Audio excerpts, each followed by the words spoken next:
Hi guys, ఇది మనకి coding and డికోడింగ్లో first మోడ్లో సెకండ్ ఎగ్జాంపుల్ అనమాట. సో క్వశ్చన్ ఏమి ఇచ్చారో చూద్దాం.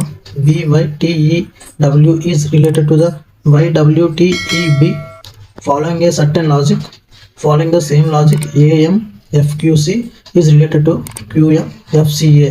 Which of the following is TILDW related to the following the same logic? ఇచ్చిన లాజిక్లోని మనకి TILDW అనేది ఇచ్చిన 4 ఆప్షన్స్లో ఏ ఆప్షన్ అయితే సాటిస్ఫై చేస్తుందో చూడాలి. ఫస్ట్ ఇచ్చిన లాజిక్ ఏమి ఇచ్చారో చూడాలి మనం. ఫస్ట్ లాజిక్ ఏమి ఇచ్చారంటే BYTEW రిలేటెడ్ టు YWTEB అని ఇచ్చాడు. సో సెకండ్ లాజిక్ కూడా చూద్దాం. AMFQC related to QMFCA. So మనకు ఫైండ్ అవుట్ చేయమంది ఏంటి? TILDW డబ్ల్యూకి ఏ ప్యాటర్న్ అనేది వస్తుందో ఫైండ్ అవుట్ చేయమన్నాడు. సో ఫస్ట్ ఆఫ్ ఆల్ మనం ఏం చేయాలంటే BYTEW అనేది YWTEB ఎలా వచ్చిందో ఫస్ట్ ఆఫ్ ఆల్ మనం ఫైండ్ అవుట్ చేయాలి. ఆ లాజిక్ మనం ఫైండ్ అవుట్ చేస్తే అదే సేమ్ సెకండ్ ప్యాటర్న్ కూడా సెకండ్ వన్ కూడా ఫాలో అయితే సో ఆటోమేటిక్గా థర్డ్ వన్ సేమ్ అదే ప్యాటర్న్ ఫాలో అవుతుంది అనమాట. సో అంటే మనం దాన్ని ఆన్సర్ ఐడెంటిఫై చేయగలం. సో ఫస్ట్ ఆఫ్ ఆల్ మనం దీన్ని ఫైండ్ అవుట్ చేయాలి. BYTEW YWTEB.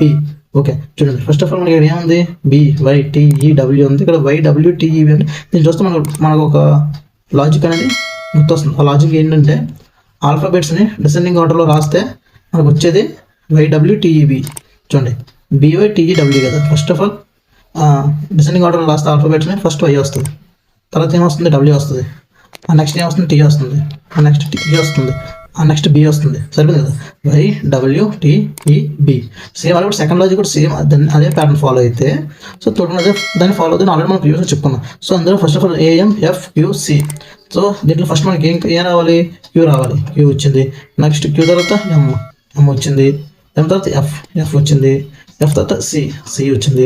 C తర్వాత A కూడా వచ్చింది. సో అలాగే ఇప్పుడు TILDW డిసెండింగ్ ఆర్డర్ అనుకున్నాం కదా ఆల్ఫాబెట్స్ అనేవి. సో TILDW కదా. సో ఫస్ట్ మనకి ఏమొస్తుంది? డిసెండింగ్ ఆర్డర్లోనే W వస్తుంది, తర్వాత ఏమొస్తుంది? T వస్తుంది, ఆ నెక్స్ట్ L వస్తుంది, ఆ నెక్స్ట్ I వస్తుంది, ఆ నెక్స్ట్ D వస్తుంది.